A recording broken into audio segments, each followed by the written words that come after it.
Welcome. Before we dive in and start uncovering the settings that are secretly holding your channel back, do yourself a huge favor and hit subscribe to @BrandTechAuth right now. Trust me, you are not going to want to miss the secrets we're about to share.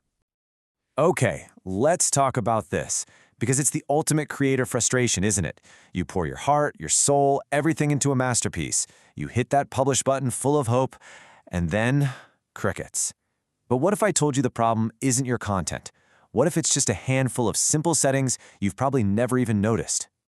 And that, right there, is the absolute key. You see, the YouTube algorithm is this incredibly powerful engine, but it's not a mind reader.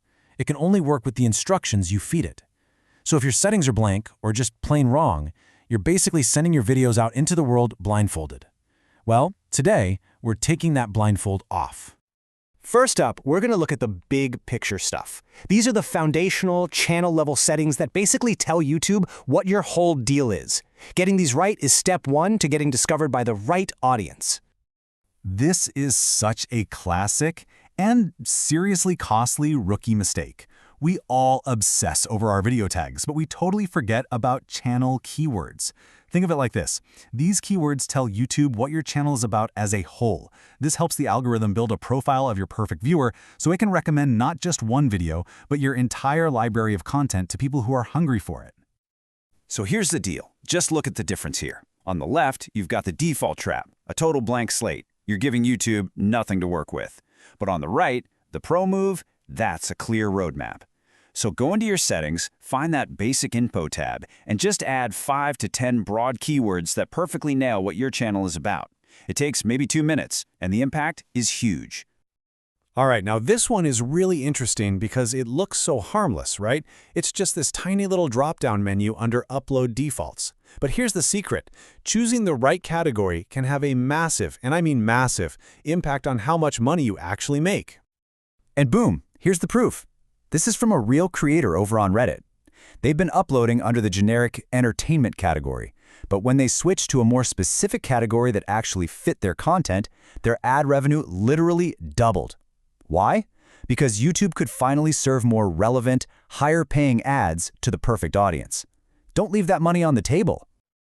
This one is so simple, it's almost criminal to get it wrong. By setting your video language, you're telling YouTube exactly who to show your stuff to.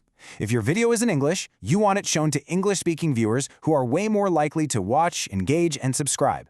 If you leave this blank, the algorithm is just guessing, and that's a gamble you just can't afford to take. Okay, let's zoom in a bit. We're moving from the big channel-level stuff to the individual video settings. These are the critical choices you need to nail every single time you upload, because getting them wrong can have some pretty painful consequences.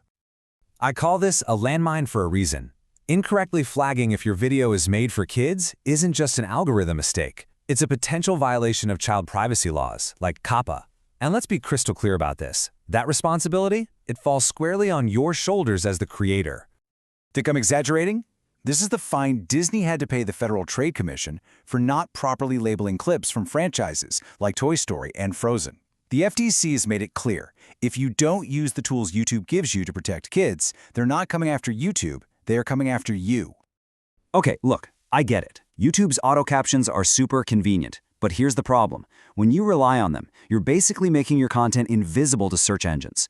Those little inaccuracies aren't just awkward for your viewers, they are actively killing your SEO. Just look at the data here. Auto captions are, at their absolute best, maybe 95% accurate. And that sounds pretty good, doesn't it? But what happens when that 5% error lands on your main keyword, a product name, or your own channel name? When the AI writes Note Elm instead of Note LM, your video basically vanishes for anyone searching that term. Taking 5 minutes to upload your own manual captions gets you to 99% plus accuracy, and that guarantees search engines can actually read and rank your content. And here we go again, another classic case of convenience costing you views.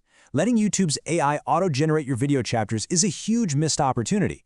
You are handing over some of the most valuable SEO real estate on the page to a machine that has zero clue what your content strategy is. I mean, it is a night and day difference. The AI gives you something useless like intro. But you, the creator, you can write something packed with keywords like unboxing the new Pixel 10. So now when someone searches Google for that exact phrase, your video chapter can pop up as a direct search result. You're literally creating new doors for viewers to find your stuff. All right, let's talk about the final set of tools. You've hit publish, but the work isn't over. These settings are all about strategically managing how and when your audience sees your content so you get maximum impact. Now, this is going to sound completely backward, but you got to hear me out on this one. Blasting out a notification to your subscribers every single time you upload is not always the best move. Sometimes the smartest, most strategic play is to publish quietly. So when do you do it? Well, it's perfect for repurposed content.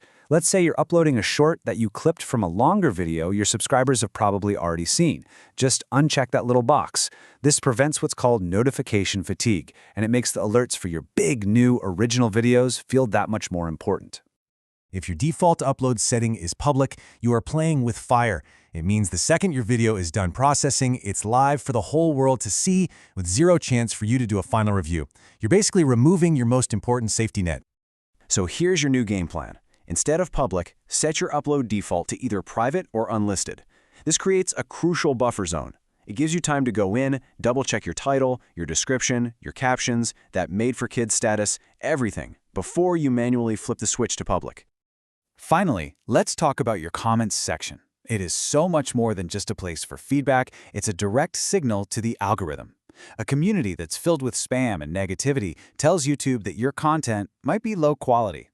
Actively moderating your comments and engaging with your real audience, that builds a healthy community and tells the algorithm this is a channel worth promoting. Okay, we have covered a ton of ground. But don't feel overwhelmed. I've put it all together into one simple, actionable rescue plan that you can use to audit your own channel, like right now. Here it is, your 9-point channel audit. I'm serious. Take a screenshot of this right now.